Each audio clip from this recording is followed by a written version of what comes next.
An unspeakable tragedy confirmed to us by ABC News in New York City. John Lennon, outside of his apartment building on the west side of New York City, the most famous perhaps of all of the Beatles, shot twice in the back, rushed to Roosevelt Hospital, dead on arrival.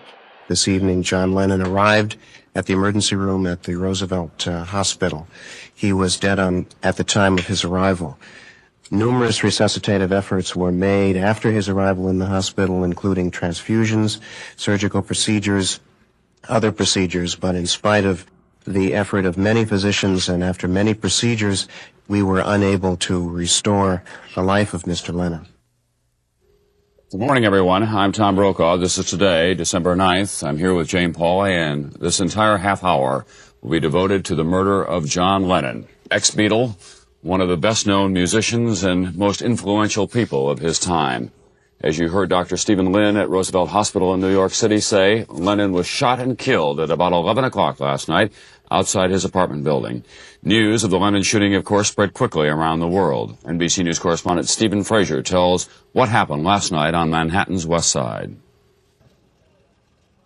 Witnesses told police Lennon was shot near the door to his apartment building as he and Yoko Ono returned from a recording studio. I saw John and Yoko get out of the limousine. They walked into the gate, and oh God, let me just take your time. And then I heard four or five shots. They were ear-shattering. And I heard Yoko, and I heard a woman screaming. It was Yoko. She was screaming, "Help me!" Lennon's building is home for many celebrities. Strangers waiting for a glimpse of some resident are not uncommon. The man accused of shooting Lennon dropped his gun afterward and waited for police to arrive. A detective who questioned him at a nearby police station said he is Mark Chapman, a 25-year-old Hawaiian who has been in New York 1 week. He, Mr. Chapman, has been about the Dakota for the last several days. He was there on Saturday asking about Mr. Lennon. He was there on Sunday asking about Mr. Lennon. And he was there again this afternoon when Mr. Lennon and his wife left for a recording session. He was able to obtain an autograph on an album from Mr. Lennon as he left for the recording studio where he was going. He remained at that location all evening waiting for Mr. Lennon to come back. Sometime shortly before 11 o'clock, John Lennon and his wife arrived back at the Dakota in a limousine. They parked the limousine on the curb right outside the Dakota. There is a driveway into which they might have gone, but on this occasion did not. They got out of the car, out of the limousine, and walked into the archway area of the Dakota.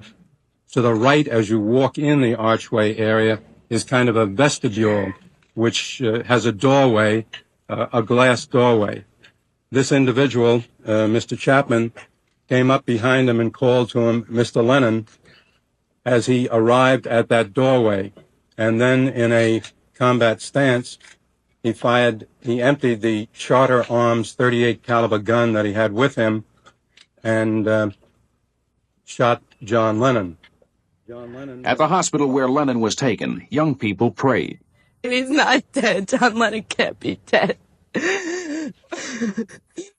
Mark Chapman, charged with the murder of John Lennon, will be arraigned later this morning.